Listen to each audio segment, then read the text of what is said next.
Je ne vous surprendrai pas en disant qu'ils ont une utilisation massive et totalement instinctive des nouvelles technologies. Ils sont toujours branchés, toujours connectés, et c'est une génération pour laquelle d'ailleurs la relation entre leur vie de travail et leur vie de non-travail, leur vie hors travail, va être beaucoup mieux gérée que de notre génération. C'est vrai que ces outils ont envahi l'entreprise, hein, et que les générations plus anciennes ont du mal à gérer ces outils. Ils sont sur des réseaux sociaux, ils sont sur des systèmes de chat, ils sont sur des messageries instantanées. Ils sont sur Internet pour communiquer, pour échanger, pour s'envoyer des mails. Voilà. Ils ne sont pas forcément sur Internet comme le sont les adultes ou les gens qui travaillent, à savoir pour rechercher des informations et pour se servir de cette base de données absolument extraordinaire qu'est Internet. Aujourd'hui, pour eux, ce qui serait pour eux un monde virtuel, c'est un monde sans technologie. Donc ils ont une maturité par rapport à l'usage de ces outils qui est beaucoup plus importante que leurs aînés, c'est-à-dire nous, hein, moi par exemple.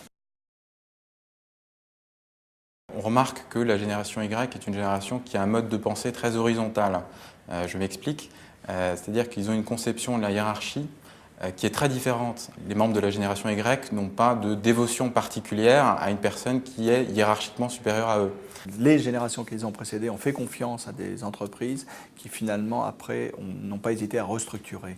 Et donc ce que veulent ces jeunes, c'est véritablement une relation quelque part